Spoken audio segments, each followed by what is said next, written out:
Hello everyone, चलिए आज आपको रेडीमेड पैंट की लास्टिक को ठीक करना बताएंगे। कभी कभी ये लास्टिक आपको ढीली हो सकती है या फिर कभी टाइट हो सकती है। मुझे मेरी पैंट में लास्टिक टाइट है, ये बहुत ज्यादा टाइट होती है, तो इसको आज मैं लूज करने वाली हूँ। देखिए मेरी पैंट का साइज लगभग 15.5 इंच है और मुझे ये 18.5 इंच करना है। चलिए मैं आपको इसको करने का तरीका बताती हूँ।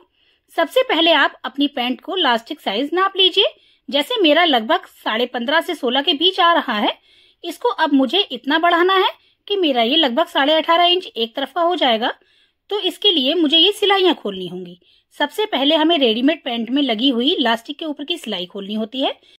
ये सिलाइयां खोलने के लिए सीम रिपर की हेल्प ले लीजिए, क्योंकि इसकी हेल्प से हम बहुत ही आसानी से सिलाइयां खोल लेते हैं। चलिए मैं इन सारी सिलाइयों को खोल लेती हूँ और फिर सब सिलाई खोलने के बाद आपको दिखाती हूँ। देखिए मैंने सारी सिलाइयां खोल ली हैं। अब हमारी पैंट ऐसी दिख रही है। सारा नेफा जो इसमें मुड़ा हुआ था वो कितना रफ दिख रहा है। हमें पहले इसकी फिनिशिंग करनी होगी और साथ ही जो लास्टिक इसमें से निकली है, अगर आपको ये वेस्ट टाइट थी तो आप इस लास्टिक में थोड़ी सी लास्टिक और जोड़ लीजिए जितनी आपको जरूरत है। और अगर आपको ये वेस्ट लूज थी तो जितनी ज्यादा ये लूज थी उतनी कट करके इसको हटा दीजिए और लास्टिक को वापस लगा लीजिए।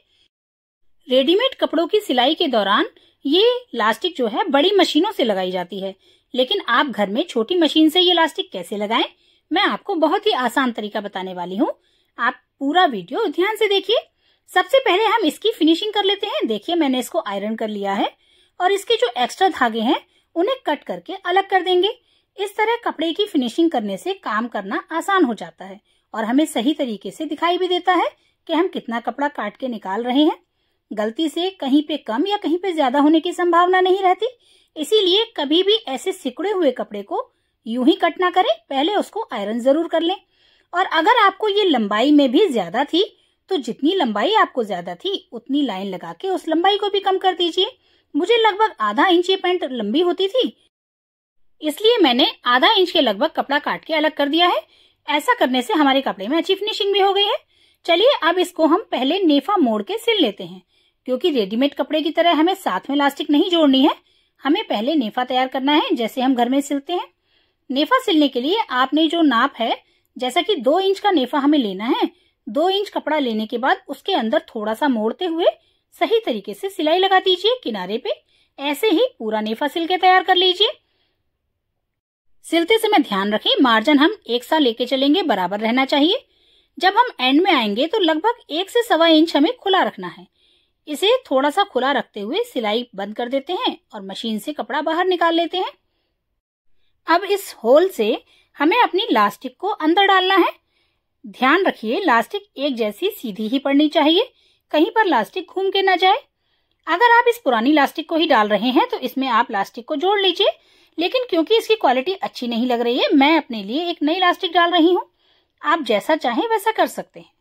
चलिए अब हम पिन से इसको डालते हैं। मैंने इसमें एक सेफ्टी पिन लगा दी है जिसकी हेल्प से इसको अंदर सरकाना आसान हो जाएगा। चलिए इस तरीके से जैसे नाड़ा डालते हैं वैसे ही हम लास्टिक को पूरे नेफे में डाल लेते हैं, मगर साथ ही ये ध्यान रखिए वो कहीं पे भी मुड़ने नहीं चाहिए। आपको मेरा सिखाने का तरीका अच्छा लग रहा है तो प्लीज वीडियो को लाइक कर दीजिए। देखिए इस तरीके से लास्टिक को डालते हुए हम उसको दूसरे सिरे पे ले आए हैं। अब हमारी लास्टिक दूसरी तरफ आ गई है, लेकिन इसमें जो बहुत सारे रिंकल पड़ गए हैं पहले उन्हें दूर कर देते हैं और ये चेक कर लेते हैं कि हमारी लास्टिक सीधी हो। मगर साथ ही ध्यान रखिए दूसरी तरफ का सिरा भी अंदर वापस न चला जाए। इस तरीके से लास्टिक को सेट कर लेते हैं और सेट करने के बाद मशीन चलाने से पहले हम दोनों सिरे मिला के सेफ्टी पिन से रोक लेते हैं। और अब नेफे को खोल के चेक कर लेते हैं कि हमारी लास्टिक कहीं मुड़ी तो नहीं है।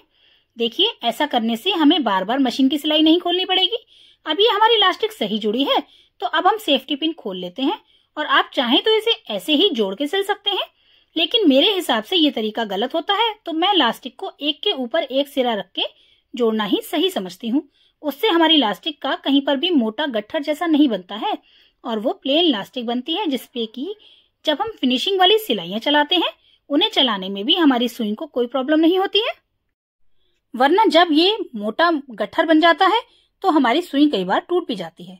चलिए इस तरीके से आप रखिए और लास्टिक पे कम से कम 3 से 4 सिलाइयां मजबूत लगा लीजिए।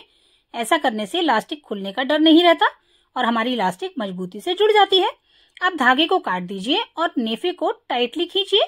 और ये जो हमारा खुला हुआ नेफा है, इसे अब हम पहले सिल लेते हैं।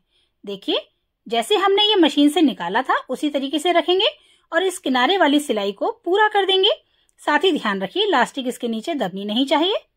इसको अच्छे से लगाने के बाद लॉक कर देते हैं और कपड़े से बाहर निकाल के हम सारे धागे काट देंगे। फिनिशिंग करने के बाद इसमें अब हम फैंसी सिलाइयां लगाएंगे, लेकिन उससे पहले आप इसके घेर को पकड़ के जोर से खींचिए। इस तरीके से इलास्टिक को खींचिए जैसा वीडियो में दिख रहा है। ऐसा करने से इलास्टिक और नेफे का कपड़ा बराबर बैलेंस हो जाता है और जितना इलास्टिक में हमें दबाना है वो उसके साथ आ जाता है। इस तरह इलास्टिक और नेफे को बैलेंस करने के बाद सावधानी से मशीन के नीचे इसे लगाइए और ठीक इसके सेंटर में हम सुई को नीचे करेंगे और इसके सेंटर में ही बड़ा बखिया चलाएंगे। जी हाँ, पहले आप मशीन के बखिए को 5 नंबर का कर लीजिए। इससे इसके अंदर की सिलाई जो है वो बड़ी बड़ी आएगी और इलास्टिक खींच के लगाएंगे। देखिए, जैसा मैं इसमें कर रही हूँ, आप ध्यान से देखिए, वीडियो को देखते हुए ही आप कीजिए। जितना पोर्शन हमें सिलना है उतना पकड़ लीजिए और उसे आगे और पीछे दोनों तरफ से खींचिए।